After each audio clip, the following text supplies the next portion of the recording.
The muffled screams echoed from inside the shipping container like ghosts trapped in steel. Brandon Ellis froze mid-step in the abandoned warehouse district, his instincts screaming danger. 3 voices, 1 woman, 2 younger, all terrified, all running out of time. He didn't hesitate.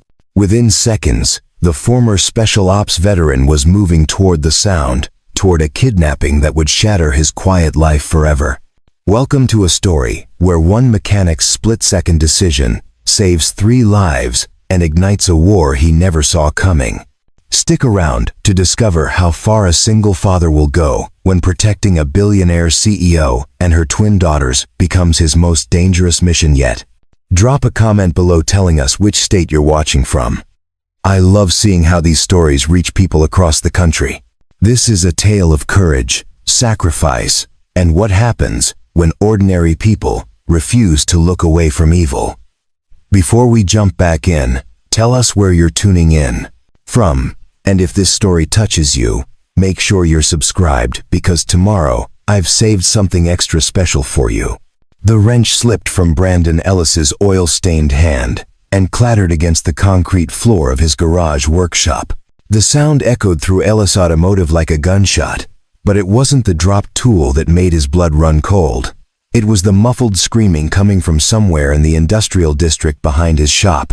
Brandon stood perfectly still, every muscle in his body suddenly remembering a decade of training he'd tried to forget. The screams weren't random. They were desperate, terrified, and coming from multiple people. His mind cataloged the sounds with the precision of someone who'd spent years in hostile territory. 3 distinct voices, 1 adult female, 2 younger females, all in severe distress. He was moving before his conscious mind caught up with his instincts. His steel-toed boots carried him through the side door of his garage and into the humid Ashford evening. The industrial district was a maze of abandoned warehouses and forgotten shipping yards, the kind of place where bad things happened and nobody asked questions. "Daddy?" A small voice called from upstairs. Chloe, his 8-year-old daughter, stood at the top of the apartment stairs in her unicorn pajamas, rubbing sleep from her eyes. It was past 9, and she should have been asleep an hour ago.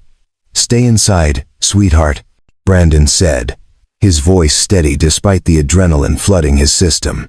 "Lock the door behind me. I'll be right back." He didn't wait for her response. The screams were growing fainter, which meant either the victims were losing strength or someone was moving them. Neither option was acceptable. Brandon moved through the shadows with practiced silence, his breathing controlled, every footfall deliberate. The second scream came from an abandoned shipping yard, 3 blocks down Harrington Street. He could see the rusted containers stacked like children's blocks, creating a labyrinth of hiding spots and ambush points. His hand instinctively reached for a sidearm that hadn't been there for 8 years. He'd left that life behind after the last tour, after Sarah died, after he'd promised himself he'd give Chloe a normal life far from violence and chaos. But some skills never disappeared. They just waited beneath the surface.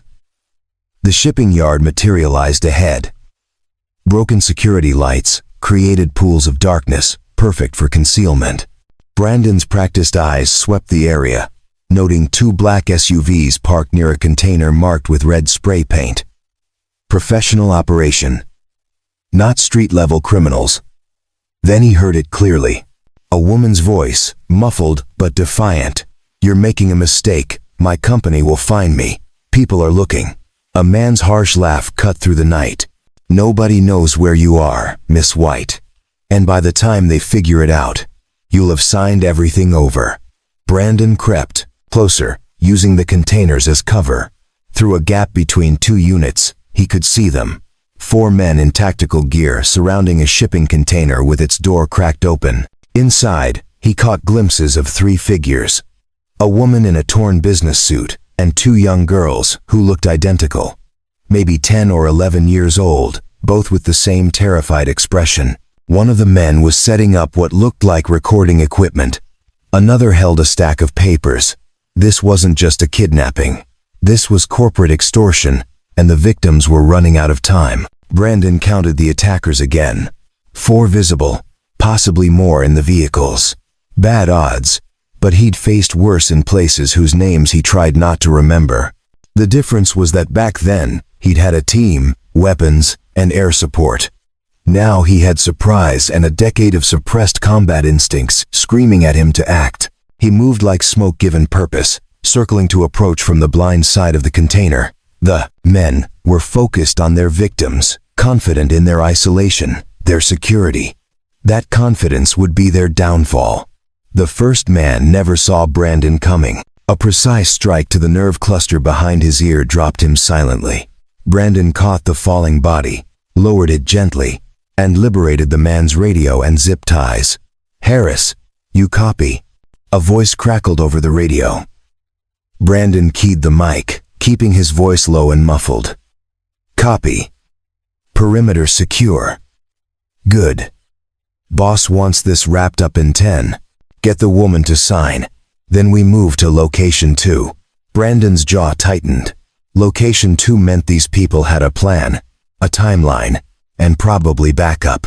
He needed to move faster. The second guard was walking a patrol pattern around the container. Brandon waited until the man turned a corner. Then, struck with the efficiency of someone who'd done this too many times to count. Another body down, another radio acquired. 2 down, 2 to go, plus however many were in the vehicles. Brandon approached the container from behind, using the stacked units as cover. He could hear one of the girls crying now, the sound tearing at something deep in his chest. Chloe was the same age. The thought of anyone terrorizing his daughter like this made his vision narrow with controlled rage. "Please," the woman was saying, her voice steady despite obvious fear. "Let my daughters go. I'll sign whatever you want. Just let Zoe and Lily leave." "Touching," one of the men sneered. "But they stay until we verify the transfers." Boss's orders. Brandon had heard enough. He grabbed a piece of loose metal piping from the ground, tested its weight, and made his move. The explosion of action lasted maybe 20 seconds. Brandon came around the container like a force of nature, the pipe connecting with the third guard's knee with a sickening crunch. The man went down screaming. The fourth guard spun, hand reaching for his weapon, but Brandon was already inside his reach. An elbow to the jaw, a strike to the solar plexus, and the guard crumpled. "Who the?" One of the men from the vehicles was running toward him, gun drawn. Brandon didn't hesitate. He threw the pipe like a javelin, catching the approaching guard in the chest. The man went down hard, the wind knocked from his lungs. Sirens wailed in the distance. Someone must have heard the commotion and called it in. Brandon knew he had maybe 2 minutes before this got complicated. He yanked open the container door fully. 3 pairs of eyes stared at him from the darkness, the woman and 2 identical girls, all bound with zip ties, all looking at him with a mixture of hope and terror. "I'm Brandon," he said, pulling out a pocket knife to cut their restraints. "I'm here to help. We need to move, now." The woman rubbed her wrists where the ties had cut into her skin. She was striking even in her disheveled state, with sharp intelligence in her dark eyes. "You're not with them?" "Lady, I own the auto shop 3 blocks. Over." I heard screaming and came to help. He cut the girls free, noting how they immediately grabbed their mother's hands. "Can you walk?" "Yes." The woman pulled her daughters close. "I'm Ella White. These are my daughters, Zoe and Lily. Those men, they're trying to force me to transfer control of my company." Brandon heard engines starting. The remaining kidnappers were fleeing before the police arrived. Good. Fewer complications. Explanations later. "My shop's close. You'll be safe there until the police arrive." They moved quickly through the shipping yard. Brandon leading them through routes he'd memorized during his paranoid first year in Ashford, when he'd mapped every escape route within a mile of his daughter. The sirens were closer now, maybe a minute out. Ellis Automotive stood like a beacon of normalcy amid the industrial chaos. Brandon hustled them inside, immediately checking the locks and activating the security system he'd installed after Sarah died when the world felt too dangerous and unpredictable. Chloe appeared at the top of the stairs again, her eyes widening. "Daddy." "Who are they?" People who needed help, baby. Brandon guided Ella and the twins to the sitting area he'd set up near his office. Chloe, can you get our guests some water? His daughter nodded, disappearing into the small kitchen area with the instant acceptance that 8-year-olds possessed. Ella White sank into a chair, pulling her daughters close. Both girls were shaking, their identical faces pale with shock. "Thank you," she said, her voice cracking slightly. "If you hadn't come when you did, I don't know what would have happened." "You're safe now," Brandon assured her, though his tactical mind was already running scenarios. Professional kidnappers, corporate extortion, recording equipment. This wasn't random street crime. This was organized, well-funded, and that meant dangerous. His phone buzzed. Unknown number. Brandon's instincts prickled, but he answered anyway. "Ellis. Mr. Ellis." The voice was smooth, cultured, and carried an undertone of barely controlled fury. "You've just made a very expensive mistake." Brandon's grip tightened on the phone as he moved away from Ella and her daughters, keeping his voice low. "Who is this?" "Someone who doesn't appreciate interference in business matters," the voice continued. "The woman and her daughters belong to me until certain transactions are completed. Return them, and we'll forget this unfortunate interruption." Preparing and narrating this story took us a lot of time, so if you are enjoying it, subscribe to our channel. It means a lot to us. Now back to the story. Not happening. Brandon ended the call and immediately dialed 911, giving the dispatcher their location and a brief description of the situation. Ella White was watching him with an expression that suggested she understood exactly how serious this was. Chloe returned with 4 bottles of water, distributing them with the careful politeness Sarah had instilled in her before the cancer took her. The twin girls accepted the bottles with quiet thank yous, their hands still trembling.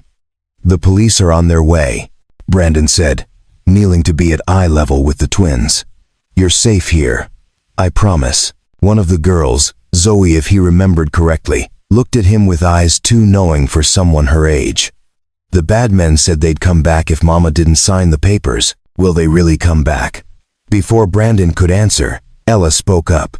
"Mr. Ellis, there's something you need to understand. This wasn't a random kidnapping. Those men work for someone who wants to take control of my company, White Industries. We manufacture advanced pharmaceutical compounds, and someone has been trying to force a hostile takeover for months. So they kidnapped you to make you sign over control." Brandon's mind was already cataloging the implications. "How did they get to you?" Ella's face darkened with anger and self-recrimination. "They grabbed us from our home 3 hours ago. I have a security team, but someone inside must have been compromised. The house alarm never went off. The panic buttons didn't work. It was too coordinated to be anything but an inside job." The sound of approaching sirens grew louder. Within minutes, Ashford Police Department cruisers were pulling up outside Ellis Automotive, their lights painting the garage in alternating red and blue. Detective Sarah Mendoza was the first through the door, a sharp-eyed woman in her 40s who'd been on the force for 20 years. Brandon knew her slightly. She'd brought her car in for repairs a few months back, and they'd discovered a shared appreciation for old jazz records. "Brandon Ellis," she said, taking in the scene with professional assessment. Dispatch said something about a kidnapping. Brandon gave her the condensed version, while Ella provided details about her abduction. The twins sat close to their mother, occasionally adding details about the men, the container, the things they'd overheard. Detective Mendoza's expression grew grimmer with each detail. "Miss White, I'm familiar with your company. If what you're saying is true about corporate espionage and forced transfers, this is beyond local jurisdiction. We'll need to involve the FBI. Already calling them," one of the uniformed officers said, his phone to his ear. Brandon's secure phone, the one he'd kept from his old life and never quite managed to throw away, buzzed with a text message, unknown number, but the format identified it as coming from someone with connections to his previous unit. The message was brief. "Ellis, you've stepped into something bigger than a kidnapping. The woman is the key to a billion-dollar pharmaceutical formula. Half the criminal underworld wants her. Get her somewhere safe. Trust no one. Brandon deleted the message out of habit, but his mind was racing. If this was true, the attack tonight was just the opening move. Detective, Brandon said carefully, how secure is the Ashford police station? Mendoza looked at him sharply. Secure enough. Why? Because whoever took Miss White has resources, planning, and apparently inside information. If they could compromise her home security, what's to stop them from having people in law enforcement? The detective's jaw tightened, but she didn't dismiss the concern. You think we have a leak? I think we should consider every possibility. Ella stood, her daughters still clinging to her sides. Mr. Ellis is right. My head of security, someone I've trusted for 5 years, had to have been involved. These people have money and reach. We can't assume anywhere is truly safe. Mama, I'm scared, Lily whispered, the first words she'd spoken since they arrived at the garage. Ella pulled her closer. I know, baby, but we're safe now. Mr. Ellis saved us. Brandon's phone rang again. This time it was his old unit commander, calling from a number that shouldn't even exist anymore. Ellis, don't hang up.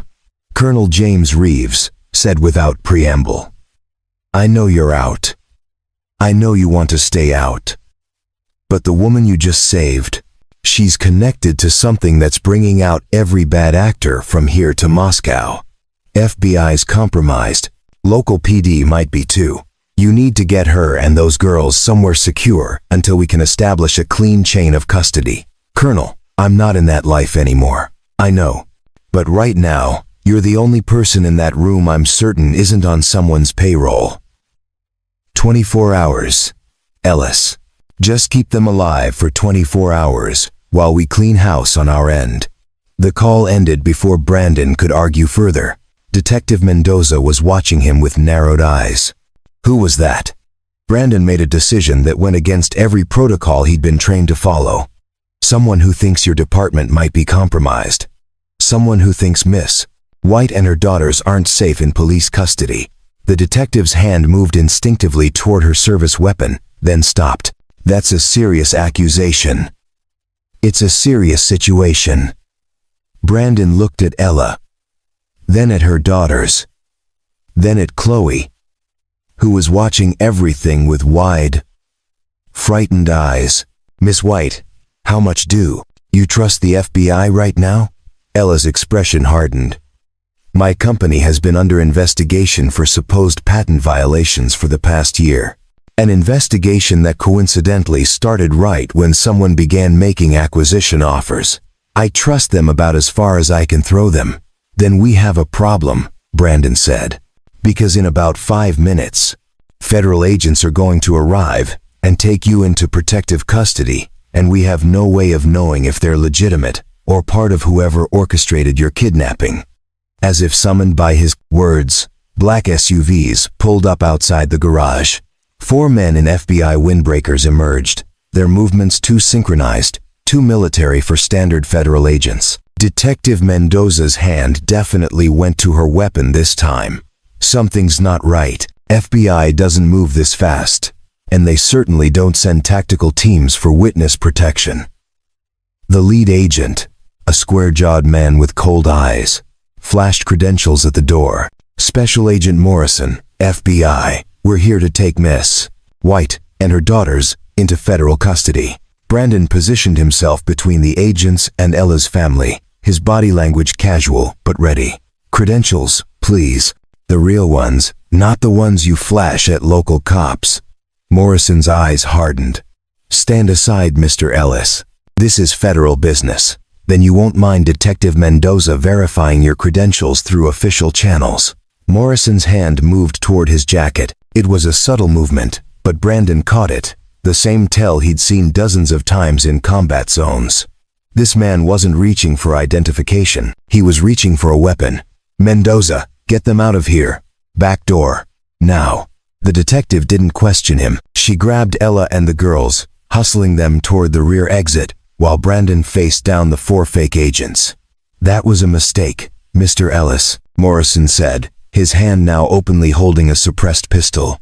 "We were going to let you walk away from this. Now you're a complication." Brandon smiled, the expression cold and without humor. "I've been called worse." The garage exploded into violence. Brandon moved with muscle memory that had nothing to do with conscious thought and everything to do with 10 years of training that his body refused to forget. Morrison's suppressed pistol was rising, finger tightening on the trigger, but Brandon was already in motion.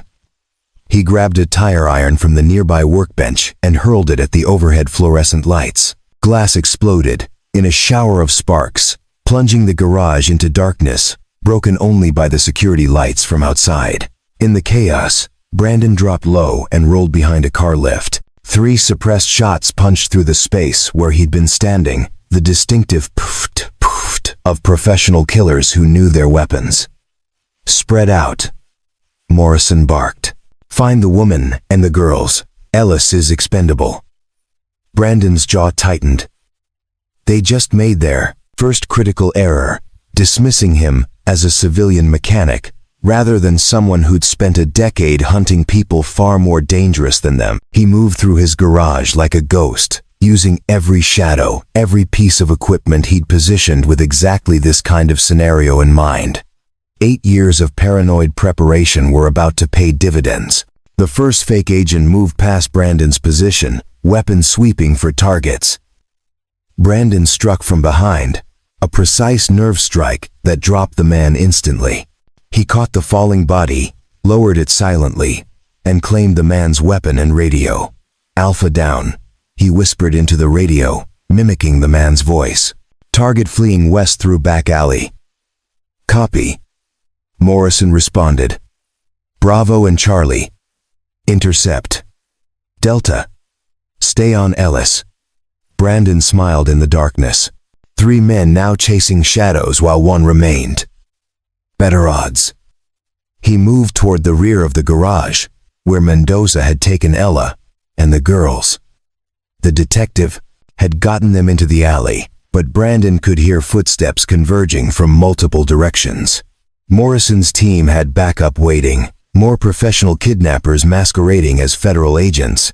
Brandon burst through the back door to find Mendoza with her service weapon drawn, positioned between the families and 2 more armed men approaching from the north end of the alley.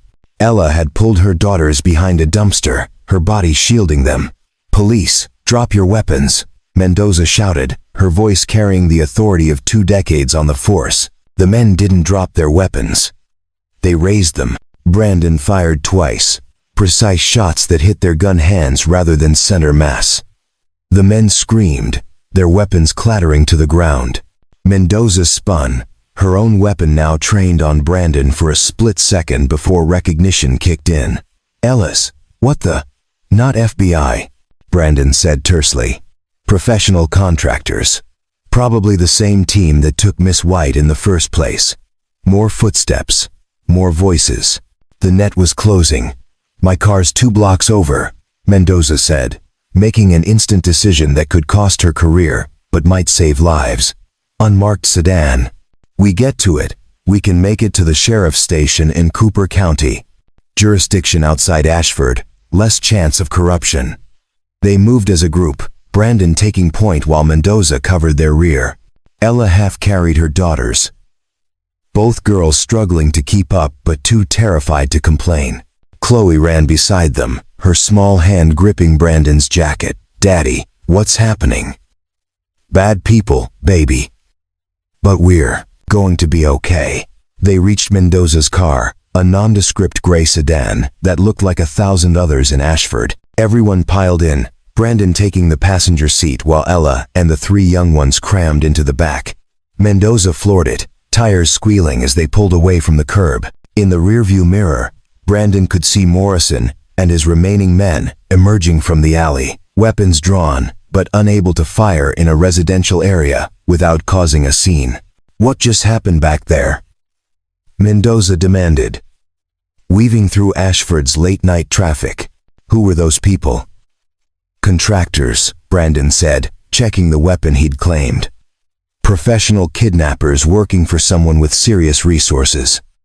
Miss White You need to tell us everything. What's really going on? What's worth killing people over? Ella White took a shaky breath, her arms around her daughters. 3 months ago, my company finalized development of a revolutionary cancer treatment. Not a cure, but something that could extend life expectancy for terminal patients by years, possibly decades. It's worth billions, potentially trillions if it works as well as our trials suggest. And someone wants to steal it, Brandon said. Someone wants to force me to sell it to them below market value. I've had offers, bribes, and finally threats. When I refused everything, they escalated. Ella's voice cracked slightly. They took my daughters. They said if I didn't sign over controlling interest in White Industries, they'd hurt Zoe and Lily. I was about to sign when you showed up. Lily spoke up from the back seat, her voice small but steady. The bad man said Mama's special formula was worth more than gold. He said lots of people wanted it, and we were the key to making her give it away. Brandon's secure phone buzzed again. Another text from his old unit. Ellis, the woman is connected to Crimson Pharmaceutical, a black market syndicate trying to monopolize next-gen medical treatments. They've killed before. They'll kill again. The girls are leverage, and you're now on their list. Recommend immediate extraction to secure federal facility.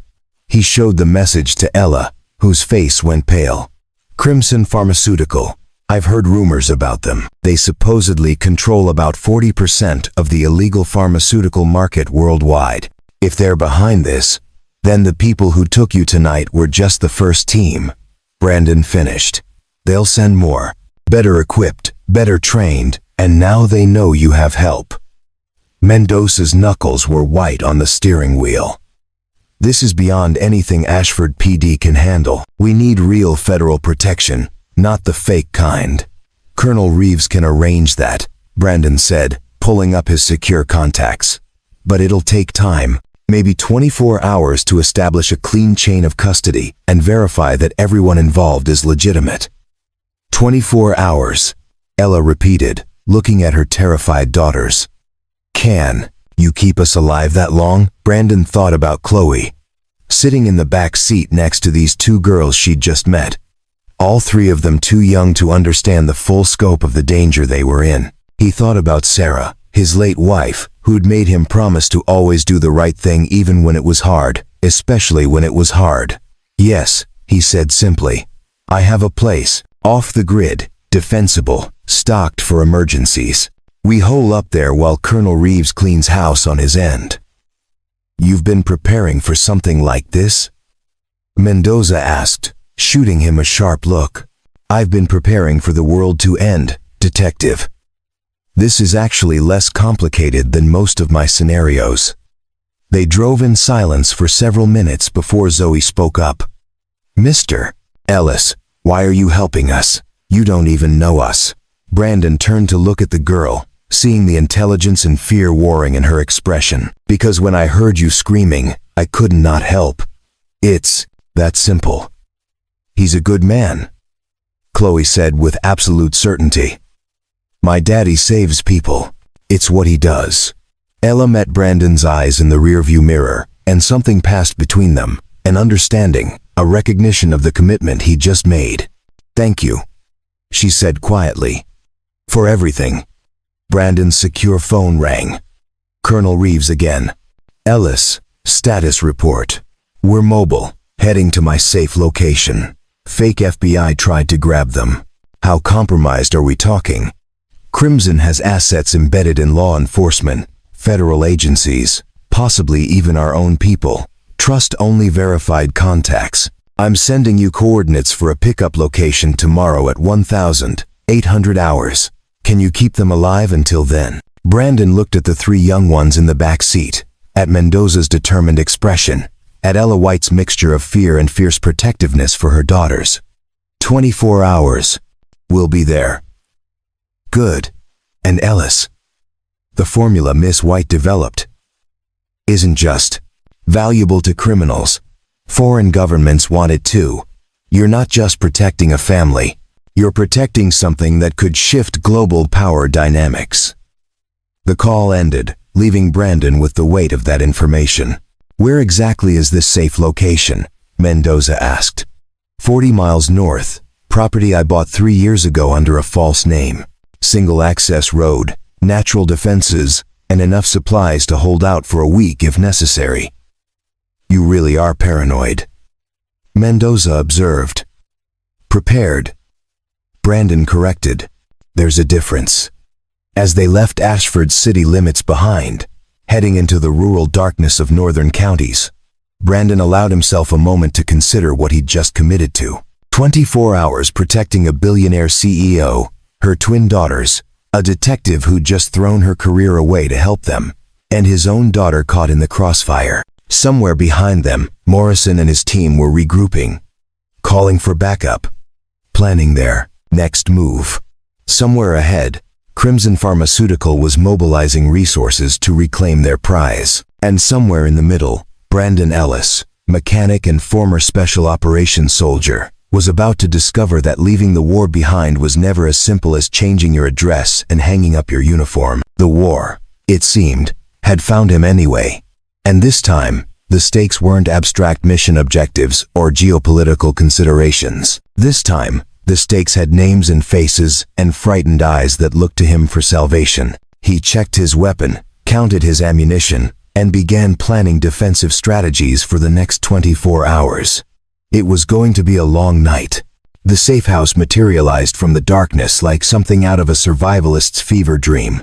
Brandon had purchased the 40-acre property under an alias 3 years ago, building it piece by piece during weekends when Chloe stayed with Sarah's parents. The main structure was a reinforced cabin, with steel core walls disguised behind rustic wood paneling, bulletproof windows that looked like ordinary glass, and a basement converted into something that would make most preppers jealous. "This is your safe house?" Mendoza asked as they pulled up the gravel driveway. "It looks like a vacation rental." "That's the point," Brandon said, already scanning the perimeter through night vision binoculars he'd retrieved from a hidden compartment. Defensive positions disguised as landscaping, motion sensors hidden in the trees, exit routes that look like hiking trails. He helped everyone inside, noting how Ella immediately positioned herself between her daughters and the windows. Protective instinct. Good. They'd need that in the hours ahead. Chloe was already showing Zoe and Lily where the bathroom was, her natural friendliness overcoming the terror of the past hour. The 3 girls disappeared upstairs while Brandon activated the security system. "Perimeter's clean," he announced after checking the monitors. "But it won't stay that way long." "Mendoza, you know how to handle a rifle?" The detective nodded. "Qualified expert, 4 years running." Brandon opened a concealed panel in the wall, revealing an arsenal that made Mendoza's eyebrows rise. "You're more than just paranoid, Ellis. I prefer thoroughly prepared." He handed her a tactical rifle with night scope. "Ella, can you shoot?" "I took lessons after the threat started," Ella admitted. "I'm not great, but I can point and pull the trigger." "Good enough." Brandon distributed weapons, checking each person's comfort level, even handed Ella a compact pistol with simple instructions. "Point at center mass, squeeze, don't pull. Keep squeezing until the threat stops." The first attack came 90 minutes later. Brandon was on the second-floor observation post when motion sensors triggered along the northern perimeter. 6 heat signatures moving through the trees with tactical spacing. Professional operators. Not the fake FBI team from earlier. "Contact," Brandon said into the radio system he'd installed throughout the house. 6 hostiles, northern approach. "Mendoza, take the east window. Ella, get the girls to the basement safe room." He heard Ella hustling the young ones downstairs, their footsteps quick but controlled. Good. They'd practiced the drill twice since arriving. Through his scope, Brandon watched the team advance. They moved well, using cover effectively, maintaining communication discipline. These weren't ordinary contractors. These were Tier 2 operators, possibly former military. "Mendoza, you seeing this?" "Yeah, these guys know what they're doing." Brandon keyed his throat mic. "Then we give them a surprise they're not expecting." He'd spent months rigging the property with non-lethal deterrents. Pressure plates that triggered flashbangs, motion-activated sprinklers filled with pepper spray solution, concealed speakers that could broadcast disorienting frequencies. The lead operator triggered the first trap. A flashbang detonated 3 feet to his left, the concussive blast sending him stumbling. His teammates scattered, seeking cover, their disciplined formation breaking. Brandon used the chaos to relocate, moving through the house's hidden passages to a ground-floor firing position. He put 3 rounds into the nearest tree trunk, inches from an operator's head. Warning shots. He didn't want to kill anyone if he could avoid it. "This is private property," Brandon's voice boomed through the external speakers. "Leave now, or the next shots won't miss. We just want the woman and her kids," a voice called back. "Nobody else needs to get hurt." "Not happening." The response was a burst of automatic fire that shattered 2 windows. Brandon had already moved, anticipating the attack.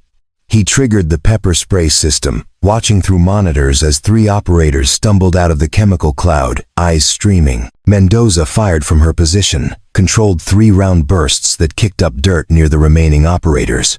They're flanking east. Brandon was already moving. He emerged from a concealed exit, coming up behind the flanking team. 2 precise strikes with a tactical baton dropped both men before they realized he was there. 4 down, 2 retreating, Brandon reported, watching the remaining operators drag their incapacitated teammates back toward the tree line. "They'll regroup and call for backup." Mendoza joined him at the window.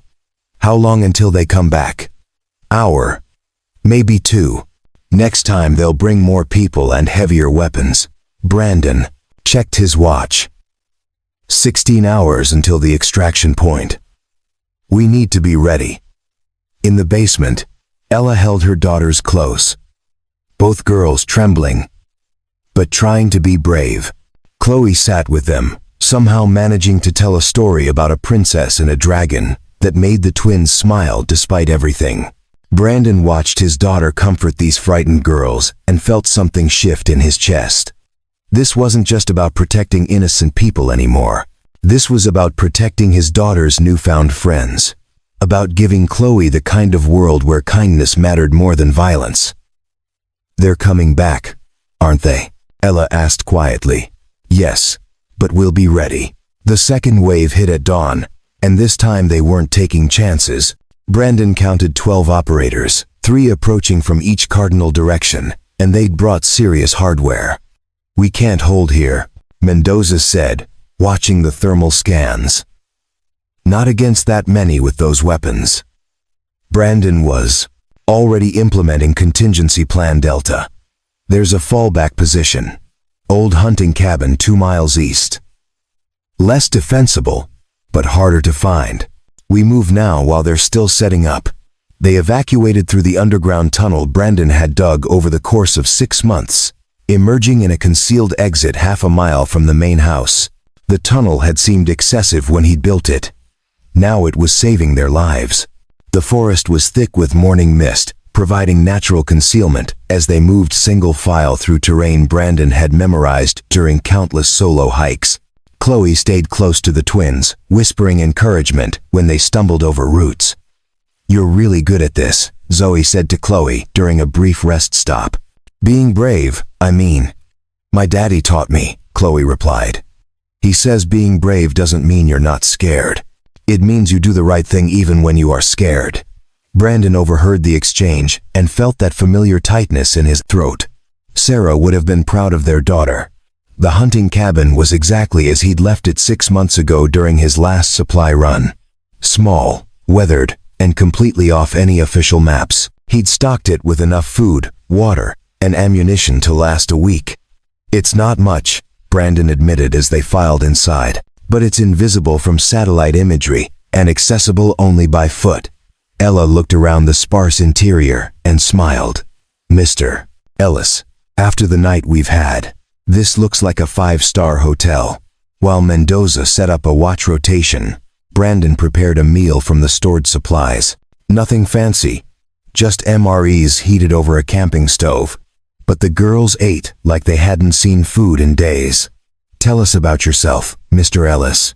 Lily said suddenly. Chloe said you used to be a soldier. Brandon glanced at his daughter, who shrugged apologetically. I was. Long time ago. Different life. Did you save people then too? Zoe asked. Sometimes. Other times I did. Things I'm not proud of. War's complicated. Ella spoke up. Why did you stop? Brandon was quiet for a moment, deciding how much to share. My wife, Sarah, got sick. Cancer. She needed me home, not deployed overseas. So I got out, moved to Ashford, opened the garage, tried to give Chloe a normal life. I'm sorry about your wife, Ella said softly. Me too. But she gave me Chloe, and she taught me that sometimes the bravest thing you can do is choose to be present for the people you love. The conversation drifted to lighter topics. Ella talked about her company, about the years of research that led to the cancer treatment breakthrough. The twins shared stories about their school, their friends, the normal life that had been shattered when men with guns invaded their home. What happens after tomorrow? Lily asked. When the Colonel's people come to get us. You'll be safe, Brandon promised. Real federal protection, not the fake kind. Your mom's formula will be secured, and the people who took you will face justice. But what about you and Chloe? Zoe pressed. Will we see you again? Brandon looked at Ella, seeing the same question in her eyes. I don't know. That depends on a lot of things. I hope we do, Chloe said simply. Zoe and Lily are nice. I like having sisters.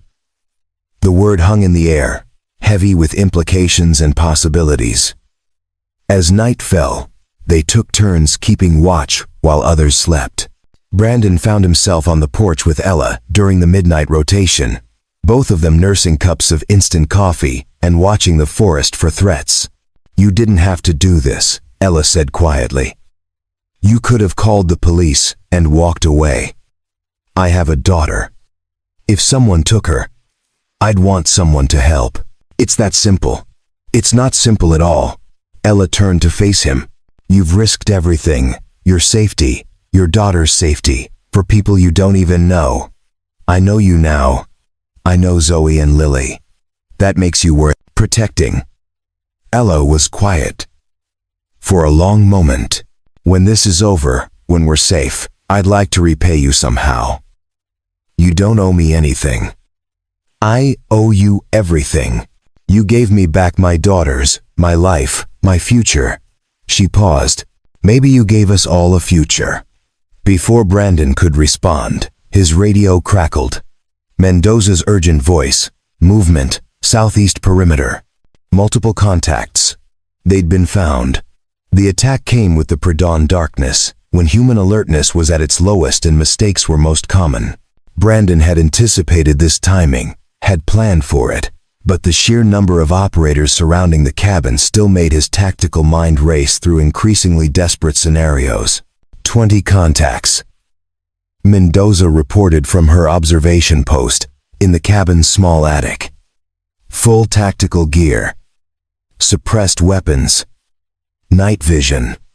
These aren't contractors anymore. These are professional soldiers. Brandon checked his ammunition count. Not enough for a prolonged engagement. He keyed his radio to Colonel Reeves on the emergency frequency. We're under siege. 20+ hostiles. Request immediate extraction. Static, then Reeves' voice. QRF is wheels up. ETA 40 minutes. Can you hold? 40 minutes against 20 trained operators with limited ammunition and 3 young girls to protect. The math was impossible. We'll hold, Brandon lied. He turned to find Ella loading magazines with the calm efficiency of someone who'd made peace with the possibility of death. Teaching moment, she said with dark humor. Never let them see you panic. The first assault came from the north. Suppressing fire shattered windows while a 4-man team attempted to breach the door. Brandon triggered the propane tank he'd rigged with a remote detonator. The explosion wasn't lethal, but it sent the breach team stumbling backward, their night vision overloaded by the sudden flash. Basement, now, Brandon ordered. The girls and Ella retreated while Mendoza laid Coleman down, covering fire. The cabin had been built for hunting weekends, not warfare. Its defenses were improvised at best, but Brandon had learned in a dozen combat zones that preparation and creativity beat superior numbers more often than military textbooks admitted. He ignited the perimeter he'd soaked with flammable liquid hours earlier, creating a wall of flame that forced the attackers to regroup. Precious minutes gained. From the basement, he heard Chloe singing softly to the twins. Some silly song about butterflies that Sarah used to sing. The sound of innocence persisting in the middle of violence made Brandon's resolve harden into something unbreakable. "East wall," Mendoza called. "They're bringing up some kind of breaching charge." Brandon grabbed the hunting rifle, aimed for the device, and squeezed the trigger. The charge detonated prematurely, taking out 2 operators and forcing another retreat. But they were learning his tactics, adapting, probing for weaknesses. The next assault would be coordinated, overwhelming. He checked his watch. 35 minutes, until the QRF arrived. An eternity in combat time. The radio crackled with an unfamiliar voice. "Mr. Ellis, this is pointless. Give us the woman and her daughters, and you and your people walk away." Brandon keyed the mic. "Come take them." What followed was the longest 30 minutes of Brandon's life. He moved through the cabin like a ghost, firing from one position then relocating before return fire could find him. Mendoza matched his pace, her police training insufficient for this level of combat but her courage more than compensating. They burned through ammunition, improvised weapons from furniture and tools, and held the line through sheer stubborn refusal to fail. When the helicopter's rotors finally cut through the chaos, Brandon had never heard a more beautiful sound. The QRF fast roped down, 20 Rangers who turned the siege into a rout within minutes. In the sudden silence that followed, Brandon found himself in the basement, surrounded by 4 terrified faces looking to him for assurance that it was finally over. "We're safe," he said simply. "It's done." Chloe launched herself into his arms, and a moment later, the twins joined in. Ella stood back, tears streaming down her face, mouthing a silent thank you. Colonel Reeves appeared in the doorway, older but still carrying the presence that had commanded respect across 3 continents. "Ellis, still can't stay out of trouble, can you?" "Apparently not, sir. That woman and her kids, they're priority 1 now. Full federal protection, clean team verified personally. We'll get them somewhere secure." Brandon looked at Ella, at the twins who'd somehow become important to him in less than 24 hours. "And then what?" "Then they disappear into protection, and you go back to fixing cars." Reeves paused. "Unless you want back in." "No," Brandon said firmly. "My war's over."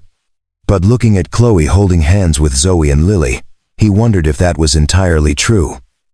3 weeks had passed since the siege at the hunting cabin. 3 weeks of federal debriefings, witness statements, and the careful dismantling of Crimson Pharmaceuticals operations across 4 continents.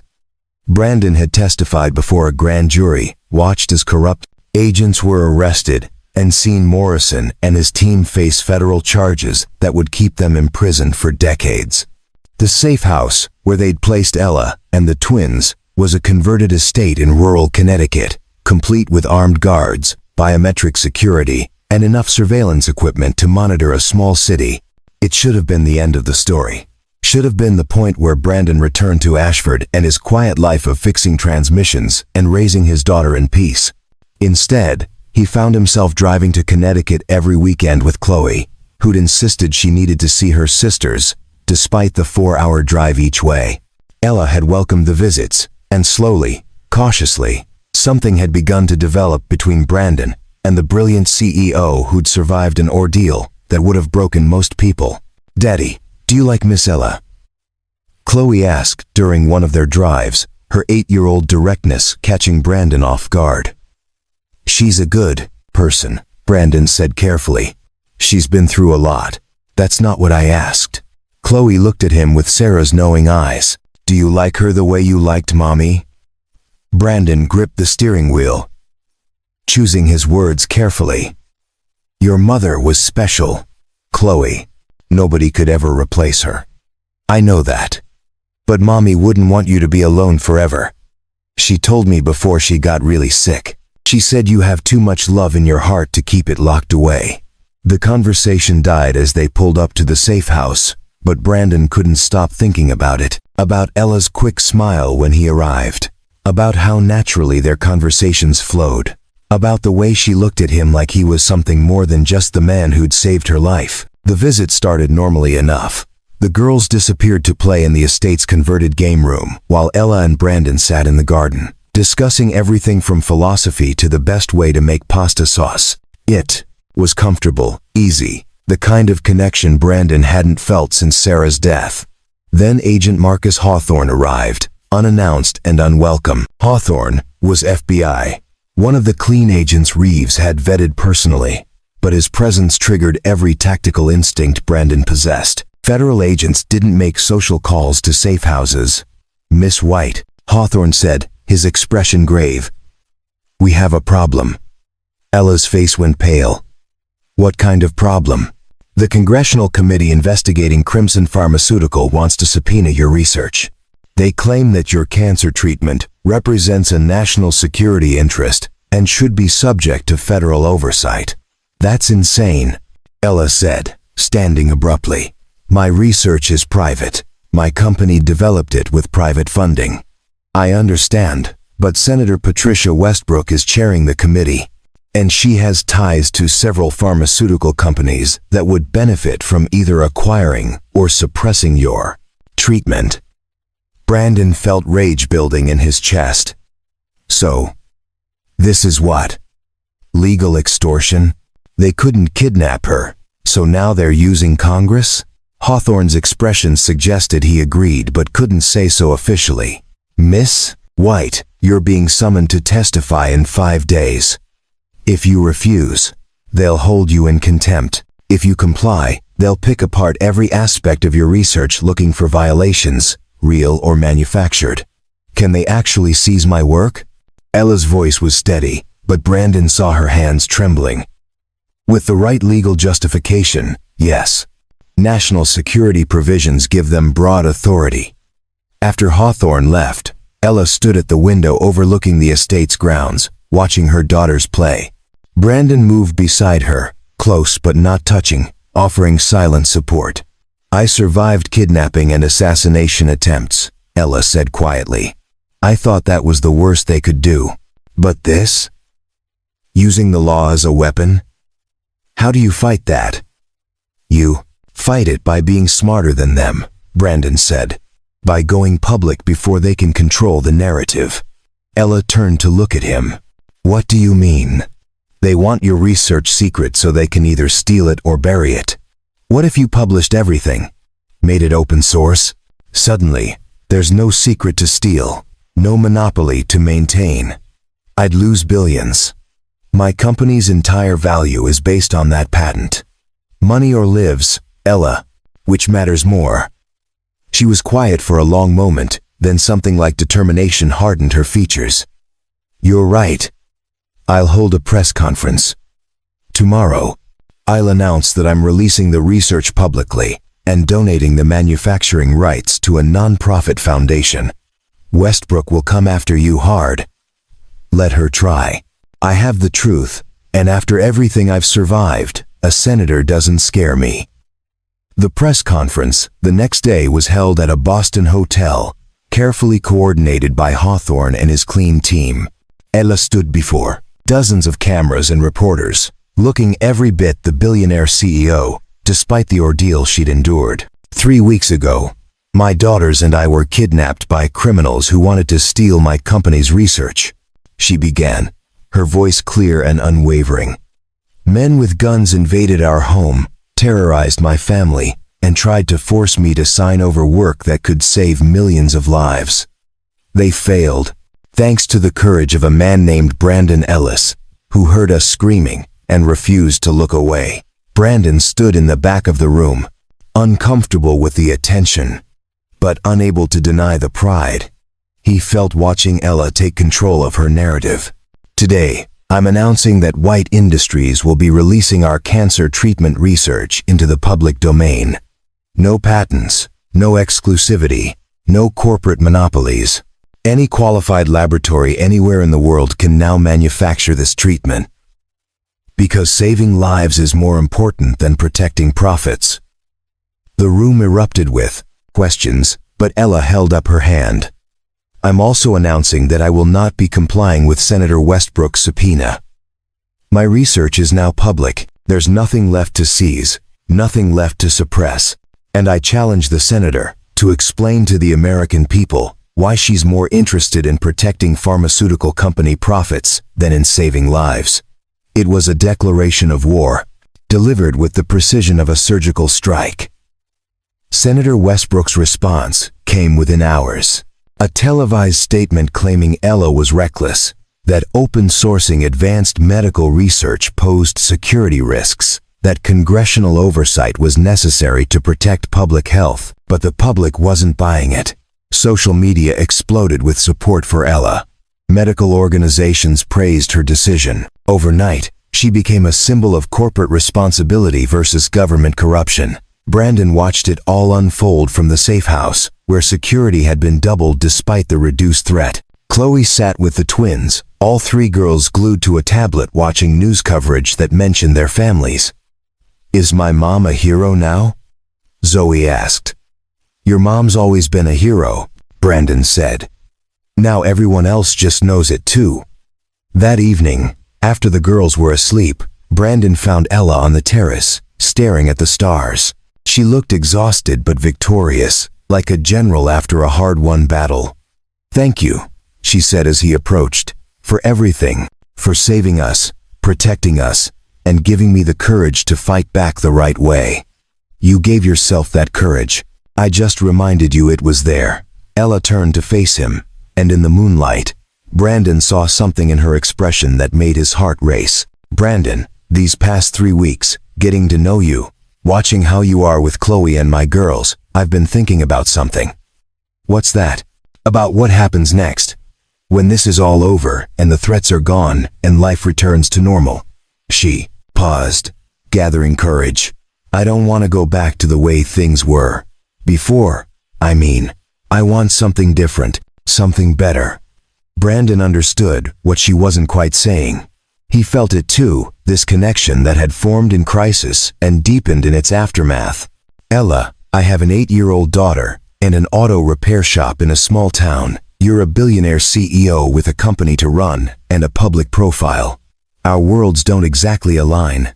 "Maybe they don't have to align," Ella said softly. "Maybe they just need to intersect." "Brandon, my daughters ask about you and Chloe every day.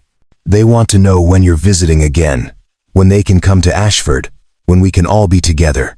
And I realize I'm asking the same questions." Before Brandon could respond, his secure phone buzzed. "Colonel Reeves, his timing is impeccable as ever. Ellis, we have a situation. Crimson Pharmaceutical isn't done. They've got one more play, and it's happening tomorrow." Brandon felt the familiar cold settle into his bones. What kind of play? The kind where they try to prove that Ella's treatment is dangerous by sabotaging the first public trial. "We've got intelligence suggesting they're going to poison test subjects and blame the treatment. Discredit her work, destroy her credibility, make her release into the public domain look like a catastrophic mistake." "Where and when?" "Memorial Hospital, Boston. Clinical trial starts at 0900 hours. 40 terminal patients. Last hope for most of them. If Crimson succeeds, those people die, and Ella's reputation dies with them." Brandon looked at Ella, who'd heard enough of the conversation to understand. Her face had gone pale, but determined. "We stop them," she said simply. "Whatever it takes." "Miss White, this is federal jurisdiction now," Reeves said through the phone. "You need to stand down and let us handle it." "With all due respect, Colonel, this is my research and my responsibility. Those patients are trusting my treatment with their lives. I won't let criminals use them as pawns." Brandon heard something like admiration in Reeves' voice when he responded. Then I guess you'll need security. Ellis, you up for one more mission? Brandon looked at Ella, at the fire in her eyes, at the determination that had carried her through kidnapping and siege and congressional attacks. He thought about Chloe and the twins sleeping upstairs, about the future they all deserved. One more mission, he agreed. Then I'm really done. But even as he said it, Brandon knew it wasn't quite true, because protecting Ella and her daughters had stopped being a mission somewhere along the way. It had become something more personal, more permanent. It had become family. The drive to Boston Memorial Hospital took 3 hours, but Brandon used every minute to plan. Hawthorne had provided blueprints of the facility, security protocols, and a list of personnel involved in the clinical trial. Somewhere in that data was a vulnerability that Crimson Pharmaceutical planned to exploit. Ella sat beside him in the passenger seat, reviewing her own research notes, cross-referencing drug interactions, and potential sabotage points. She'd transformed from terrified kidnapping victim to determined protector of her work, and Brandon found himself admiring her resilience more with each passing day. They'll target the IV drips, Ella said, her analytical mind working through possibilities. It's the easiest point of contamination. Add something that mimics treatment failure or causes adverse reactions, and suddenly, my therapy looks dangerous. Can you test for contamination? If I know what I'm looking for, but there are hundreds of compounds that could cause problems. She rubbed her temples, stress evident in every line of her body. Brandon, 40 people are trusting their lives to my treatment tomorrow. If Crimson succeeds, if people die because I wasn't careful enough, smart enough, fast enough, stop, Brandon said gently. You can't control what criminals do. You can only control how you respond. And you're responding by fighting to protect those patients. That's what matters. Ella was quiet for a moment.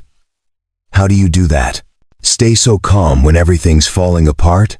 Years of practice in places where panic got people killed. You learn to compartmentalize, to focus on the mission, and deal with the emotions later. And later, what happens to all those emotions you've compartmentalized? Brandon thought about the nightmares that still woke him sometimes, about the ghosts of soldiers he couldn't save, about Sarah's final days when all his training was useless against cancer. Sometimes they catch up with you. Sometimes you find ways to process them. And sometimes you find people who help carry the weight. Ella reached across the console and took his hand. The gesture was simple but meaningful, a connection that said more than words could express. They arrived at the hospital well before dawn, entering through a service entrance Hawthorne had secured. The clinical trial was being conducted in a specialized wing, with patients already admitted and prepared for the first treatment administration. Brandon met with Hawthorne and his team in a converted conference room. 6 agents, all vetted personally by Reeves, all carrying the grim determination of people who'd seen corruption from the inside and were committed to stopping it. We've placed undercover personnel among the medical staff, Hawthorne explained, pointing to surveillance feeds showing the treatment wing. But Miss White, you're the only one who can identify sabotage quickly enough to prevent harm. I'll need access to the pharmacy, the 4 preparation area, and the treatment rooms, Ella said, and I'll need to test every single bag before it's administered. That's 40 patients, multiple bags each. We're talking hundreds of individual tests. Then we better get started. What followed was the most intensive morning of Brandon's life, and he'd lived through more than his share of intense mornings. Ella moved through the hospital like a woman possessed, testing every medication bag, every saline solution, every piece of equipment that would come in contact with her patients. Brandon shadowed her, watching for threats while she worked. Twice, they found contamination, subtle chemical additions that would have caused organ failure, had been blamed on the treatment. Each time, Ella identified the tampering, isolated the compromised materials, and requisitioned clean replacements. How are they getting to the supplies? Brandon asked after the second discovery. Inside help, Hawthorne said grimly. We're reviewing security footage now. But whoever's doing this knows how to avoid cameras. At 0800 hours, an hour before treatment was scheduled to begin, Brandon noticed something odd. A janitor was working in the pharmacy area, but his movements were wrong. Too purposeful, too focused on specific storage units. Brandon keyed his radio. Hawthorne, janitor in pharmacy sector. Can you verify credentials? A pause. Then Hawthorne's urgent voice. Negative on verification. That's not hospital staff. All teams converge on pharmacy. The fake janitor spotted the agents moving toward him and bolted. But Brandon was already in position. He intercepted the man at the service stairs. And they went down hard, struggling for control. The man was trained, former military by his fighting style. But Brandon had the advantage of rage fueling his movements. This person had been planning to poison terminal patients, to murder people whose only crime was hoping for a cure. Brandon ended the fight with a chokehold that left the man unconscious but alive. Hawthorne's team secured him, finding a syringe filled with what laboratory analysis would later identify as a toxin designed to cause cardiac arrest. That's their agent, Hawthorne confirmed. But he wasn't working alone. We need to sweep the entire wing. The sweep took 30 minutes, precious time ticking away before patients would arrive for treatment. They found 2 more saboteurs, both disguised as medical personnel, both carrying materials meant to contaminate the clinical trial. At 0900 hours, when the first patients arrived, Ella stood in the treatment room with tears in her eyes but determination in her voice. We're ready, she announced. The trial can proceed safely. Brandon watched from the observation area as the first patient received treatment. A grandmother named Patricia, who'd been battling stage 4 pancreatic cancer for 2 years. She smiled at Ella with the kind of hope that came from having nothing left to lose. Thank you for giving me a chance, Patricia said. Thank you for trusting me, Ella replied. The treatment proceeded without incident. All 40 patients received their doses, monitored continuously by medical staff and Ella's watchful eye. By evening, early results were showing promise. Blood markers improving, tumor growth slowing. Ella found Brandon in the observation room, exhaustion and relief warring on her features. We did it. They're safe. The treatment is working. You did it, Brandon corrected. You protected your patients and your research. Ella moved closer, and Brandon found himself unable to look away from her eyes. We did it together, like we've done everything else these past weeks. Brandon, I need to tell you something. Before she could continue, a small voice interrupted. Daddy? Brandon turned to find Chloe standing in the doorway with Zoe and Lily. Hawthorne had brought them from the safe house, knowing the girls would want to be there for this moment. Miss Ella saved people today, Chloe announced, running to hug Ella. Agent Hawthorne told us. She's a real hero. Your daddy's the hero, Ella said, returning the hug. He stopped the bad men from hurting my patients. You're both heroes, Zoe declared, with the absolute certainty only young people could muster.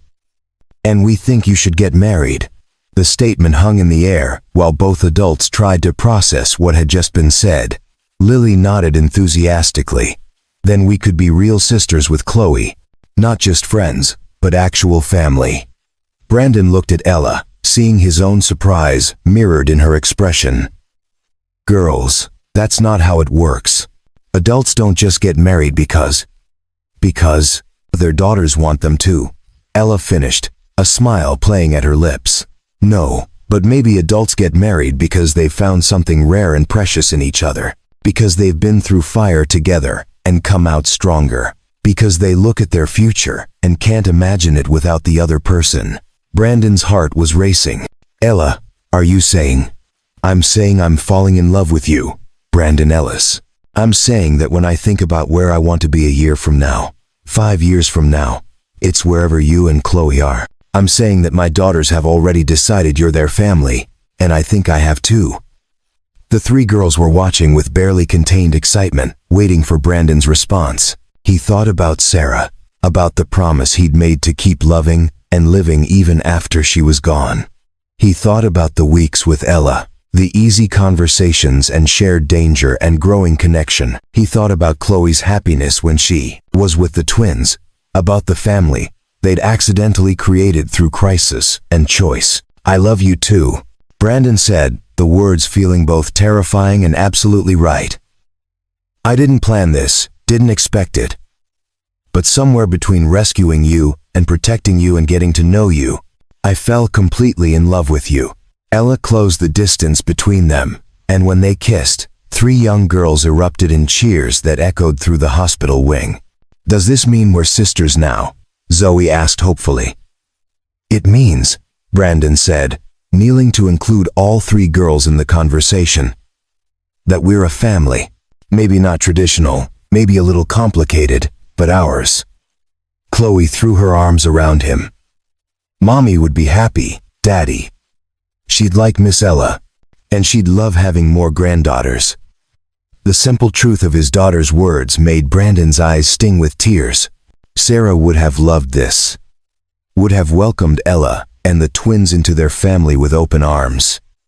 Maybe she was welcoming them now, wherever she was, happy that Brandon had found a way to love again. Hawthorne appeared in the doorway, tactfully waiting for the family moment to conclude. "Ellis, Reeves wants to talk to you. Says it's important." Brandon took the call in the hallway, Ella beside him, their hands intertwined. "The saboteurs are talking," Reeves said. "We've got evidence tying them directly to Crimson Pharmaceuticals' executive board. With Miss White's testimony and today's attempted poisoning, we can bring down the entire organization." "How long? Full prosecution?" 6 months. To a year. "But Ellis, they're offering you something else too. The Protective Services Division is being reformed. Clean personnel only. Focused on protecting people like Miss White who become targets because they're trying to do good in the world. They want you to lead it." Brandon looked at Ella, at the hope and understanding in her eyes. "I appreciate the offer, Colonel, but I'm done with that life. I've got a family to think about now." "Actually," Ella said, "maybe you should hear them out." The federal courthouse in Manhattan was packed with journalists, legal observers, and representatives from pharmaceutical companies around the world. The trial of Crimson Pharmaceuticals' executive board had become a referendum on corporate corruption, medical ethics, and the price of human life measured in profit margins. Brandon sat in the gallery beside Ella, watching as prosecutors presented evidence that would dismantle one of the largest criminal enterprises in the medical industry. The saboteurs captured at Memorial Hospital had provided testimony in exchange for reduced sentences, detailing years of intimidation, theft, and murder orchestrated by Crimson's leadership. Senator Westbrook had resigned in disgrace 2 weeks earlier when her financial ties to Crimson became public knowledge. The congressional investigation had been suspended indefinitely. Ella's open-source cancer treatment was now being manufactured by laboratories in 17 countries, with early results showing remarkable success rates. The jury will now deliberate, the judge announced after 3 weeks of testimony. They returned in 4 hours with guilty verdicts on all counts. The courtroom erupted in applause, quickly silenced by the judge's gavel. But the emotion was unmistakable. Justice, imperfect and delayed, had finally arrived. Outside the courthouse, Ella gave a brief statement to the press, flanked by Brandon and their daughters. The 3 girls held hands, presenting a united front that social media would turn into a symbol of hope, triumphing over greed. "Today isn't just about punishing criminals," Ella said, her voice carrying across the crowd. "It's about affirming that some things, human life, medical progress, basic decency, are more important than profit. My daughters and I survived because one man heard us screaming and decided to help. Brandon Ellis could have walked away, could have let someone else handle it, but he didn't. He taught me that courage isn't about being unafraid. It's about acting despite your fear, because the alternative is unacceptable." Later, at the celebration dinner Hawthorne had organized, Brandon found himself surrounded by people whose lives had been touched by the past months. Detective Mendoza, who'd been promoted to lead a new anti-corruption task force. Colonel Reeves, preparing to retire after ensuring the Protective Services Division was established with clean leadership. And the 40 patients from the Memorial Hospital trial, many already showing signs of remission, all eager to thank the woman who'd given them hope. Patricia, the grandmother who'd been first to receive treatment, approached with tears in her eyes. "Miss White, the doctors say my tumors are shrinking. I might actually get to see my grandson graduate high school." Ella embraced her, both women crying openly. "You're going to see him graduate college, Patricia, and get married, and have grandbabies of his own." Brandon watched from across the room, feeling the weight of the past months finally beginning to lift. They'd survived kidnapping, siege, assassination attempts, and legal warfare. They'd protected innocent people, brought criminals to justice, and somehow built a family from fragments and chaos. Chloe appeared beside him, tugging his sleeve. "Daddy, Agent Hawthorne says you're thinking about taking a new job. Is that true?" Brandon knelt to her level. "Maybe. It would mean helping protect people like Miss Ella and her daughters. People who are trying to make the world better, but need someone to watch their backs. What do you think?" "I think Mommy would say you should do what makes you happy, and I think helping people makes you happy. You're pretty wise for 8 years old." "I know," Chloe said with Sarah's confidence. "I get it from both my parents." Ella joined them, the twins in tow. "So, about this new job opportunity, the Protective Services Division?" "I haven't decided yet," Brandon admitted. "It would mean structure again, protocols, answering to people. I got out of that life for a reason. But this time would be different," Ella said. "You'd be protecting people who need protection, not executing missions you disagree with. And you'd have support, a family waiting for you when you come home. Is that what we are? A family?" Zoe rolled her eyes, with the exasperation only preteens could muster. "Obviously. We've been a family since you saved us. Adults are so slow about these things. We're getting married next month," Lily added matter-of-factly. "Mom and Dad, I mean. We already planned it. Small ceremony, just family and close friends. You're going to say yes when she asks you properly, right?" Brandon looked at Ella, who had the grace to appear embarrassed. They may have gotten ahead of themselves on the timeline, but the sentiment's accurate. "Brandon Ellis, I know we've only known each other a few months. I know this started in crisis and chaos. But I also know that I love you. And I can't imagine facing the future without you. So, when you're ready, if you're ready, I'd very much like to make this official." Around them, the celebration continued, but in their small circle, time seemed to pause. Brandon thought about all the reasons to say no, to slow down, to be cautious. Then he thought about Sarah's advice, to keep living, about the family he and Ella had built, about the look of hope on his daughter's face. "Yes," he said simply, "to all of it, the job, the marriage, the future. Yes." The girls erupted in cheers. Ella kissed him while their daughters danced around them, celebrating a family that had been forged in fire and sealed in love. 6 months later, Brandon stood in the backyard of the house they'd bought together, a sprawling property outside Ashford with enough space for 3 energetic girls and all the security measures his paranoid mind required.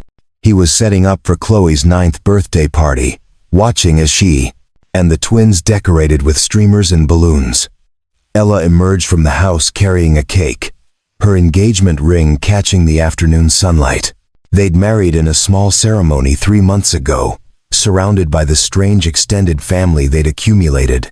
Federal agents turned friends, rescued patients turned advocates, and enough security personnel to guard a small nation. "The Protective Services Division called," Ella said, setting down the cake. "They want to know if you can consult on a case, a scientist being targeted for her climate research." "What did you tell them?" "That my husband would have to think about it, but I suspected he couldn't resist helping someone in need." Brandon smiled, pulling her close. "You know me too well." I know you're exactly the kind of man who hears someone screaming in the dark and runs toward the danger instead of away from it. It's what I love most about you." The doorbell rang, announcing the arrival of party guests. Patricia and her grandson, now healthy and thriving, Detective Mendoza with her family, Hawthorne and several members of his team, even Colonel Reeves, officially retired but unable to miss the celebration. As the party filled with laughter and joy, Brandon found himself reflecting on the strange path that had led him here. A scream in the darkness, a split-second decision to help, and suddenly his entire life had transformed. He'd saved Ella and her daughters that night, but in many ways, they'd saved him too. Saved him from a half-life of going through motions, from the slow death of a man who'd forgotten how to truly live. They'd given him purpose, love, and a future worth fighting for. "Daddy," Chloe called, "come play with us." Brandon joined his 3 daughters, his wife, and the community of people who'd become family through shared danger and deeper love. The soldier had found peace. The protector had found home. And the man who'd heard a scream in the darkness had found everything he didn't know he was missing. It wasn't the ending he'd expected. It was something far better.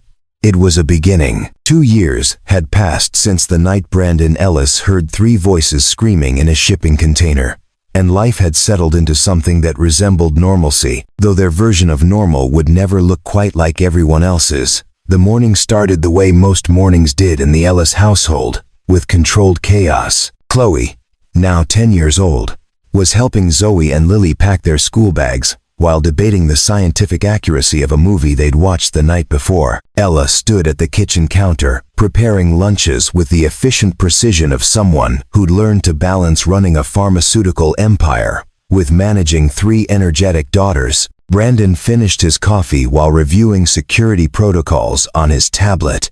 The Protective Services Division had grown to a team of 47 operatives, all dedicated to protecting people whose only crime was trying to make the world better. In the past 2 years, they'd safeguarded climate scientists, whistleblowers, humanitarian workers, and journalists, all people who'd become targets for doing the right thing.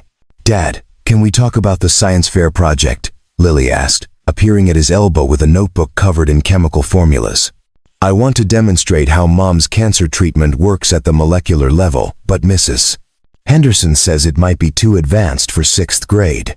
Brandon smiled at his daughter, still marveling at how completely the twins had become his. Not biologically, but in every way that truly mattered. "Maybe we simplify it a bit. Show the concept without getting into graduate-level biochemistry." "But the graduate-level biochemistry is the interesting part," Lily protested, and Brandon exchanged an amused glance with Ella. Their daughter had inherited her mother's brilliant mind and stubborn determination. "How about we make it interactive?" Zoe suggested, joining the conversation. "Like a model that people can manipulate to see how the treatment targets cancer cells. Make it visual instead of just theoretical." The twins had different strengths. Brandon had learned. Lily excelled at theoretical understanding, while Zoe had an intuitive grasp of how to communicate complex ideas simply. Together, they were formidable. And he suspected the world would be hearing a lot from both of them in the years to come. "That's a great compromise," Ella said, ruffling Zoe's hair.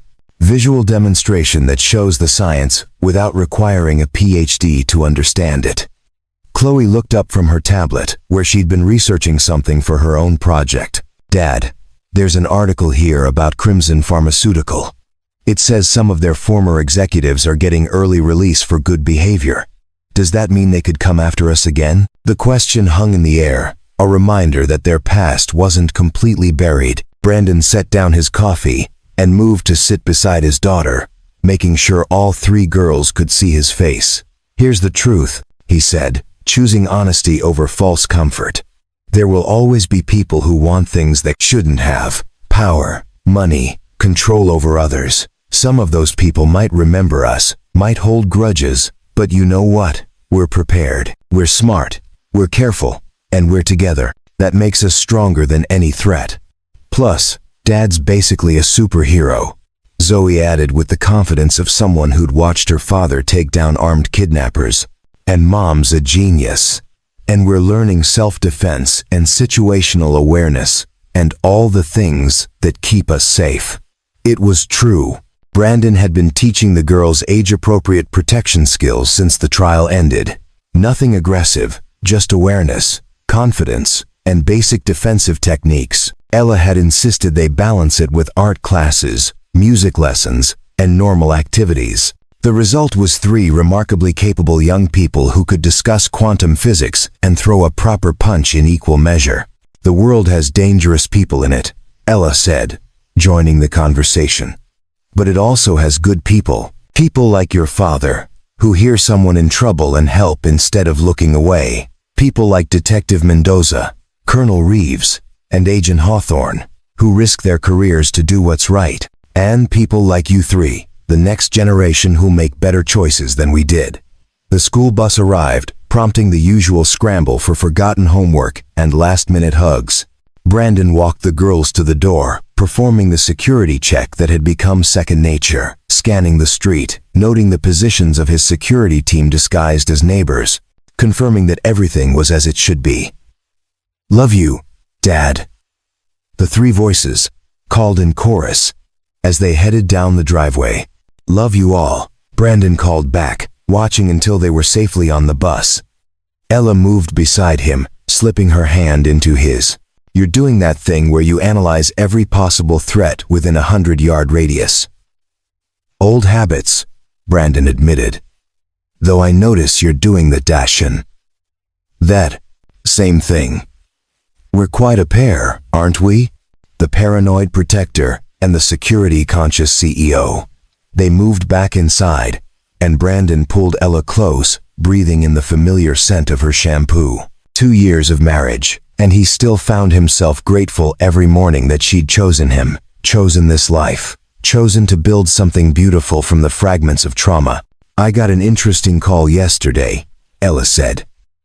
"Memorial Hospital wants to name their new cancer research wing after Patricia. She passed away last week."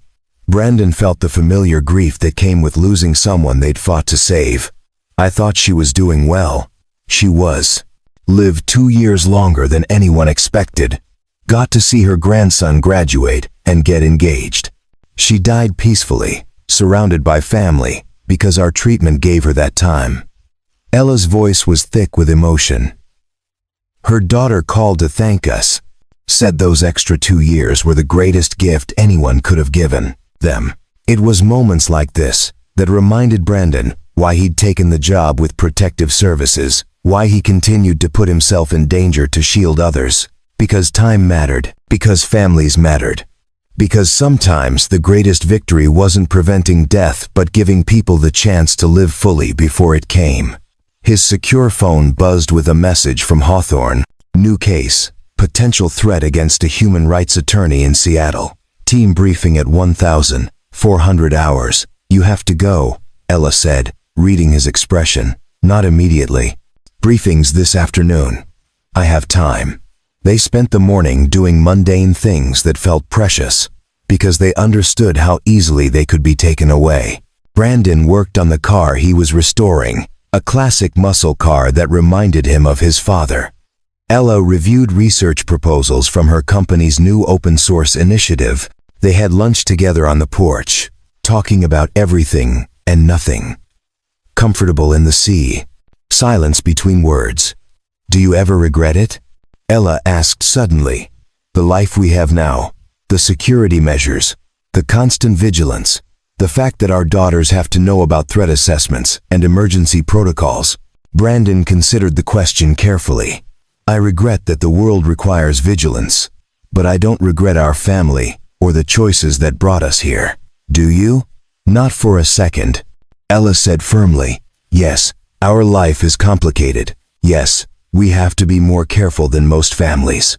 But we're also more aware, more grateful, more intentional about every moment. And our daughters are growing up understanding that doing the right thing sometimes requires courage, but it's always worth it." That evening, after the briefing and dinner and homework help, Brandon found himself in the girls' shared room for their nightly ritual. The three of them had insisted on staying in the same room despite having a house large enough for separate spaces. They claimed it was more fun, but Brandon suspected it was about security in numbers, the comfort of not being alone. "Dad, tell us a story," Chloe requested, the same request she'd made since she was 3 years old. "What kind of story?" "A true one," Zoe said. "About when you saved Mom and us." Brandon settled into the chair between their beds. "You've heard that story 100 times. But it's our story," Lily insisted. "Our family's origin story, like superheroes have. Tell us again." So Brandon told them, editing the violence, but keeping the truth. He told them about hearing screams in the darkness and choosing to help, about finding them in the shipping container and refusing to let criminals win, about the siege at the cabin and the federal trial and the moment when they all chose to become a family. "And the moral of the story," he concluded, "is that ordinary people can do extraordinary things when they choose courage over comfort. You don't need superpowers to make a difference. You just need to care enough to act." "We want to be like you when we grow up," Chloe said sleepily. "Helping people, I mean." "Then you'll make the world better than we found it," Brandon said, kissing each of their foreheads, which is all any parent can hope for. He found Ella waiting in their bedroom, reading case files for her company's latest research initiative. She looked up when he entered, and the smile she gave him still made his heart race. "How'd the story go?"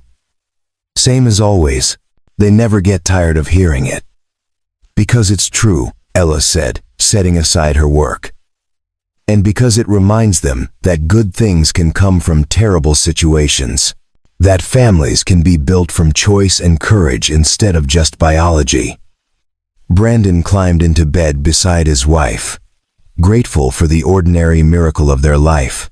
Outside, security teams maintained their watch. Across the country, people he'd helped protect were living their lives because someone had chosen to defend them. And here, in this house, 3 young girls slept peacefully because they knew they were loved and protected and valued. The world was still dangerous, threats still existed, but tonight, in this moment, Brandon Ellis was surrounded by everything that mattered. A family forged in fire, a purpose that gave meaning to the darkness he'd survived, and a future that stretched ahead with possibility. He'd heard screams in the darkness 2 years ago and run toward danger instead of away from it. That single choice had transformed everything, had given him back the life he'd thought died with Sarah, had shown him that redemption and second chances were real. As Ella curled against him and sleep began to pull him under, Brandon thought about the scientist in Seattle who needed protection, about the girls who would wake up tomorrow ready to learn and grow, about the woman beside him who'd taught him that love could bloom even in the aftermath of trauma. Tomorrow would bring new challenges, but tonight, they were home, they were safe, and they were together. And that, Brandon reflected as sleep finally claimed him, was more than enough. It was everything. Up next, you've got 2 more standout stories right on your screen. If this one hit the mark, you won't want to pass these up. Just click and check them out. And don't forget to subscribe and turn on the notification bell so you don't miss any upload from us.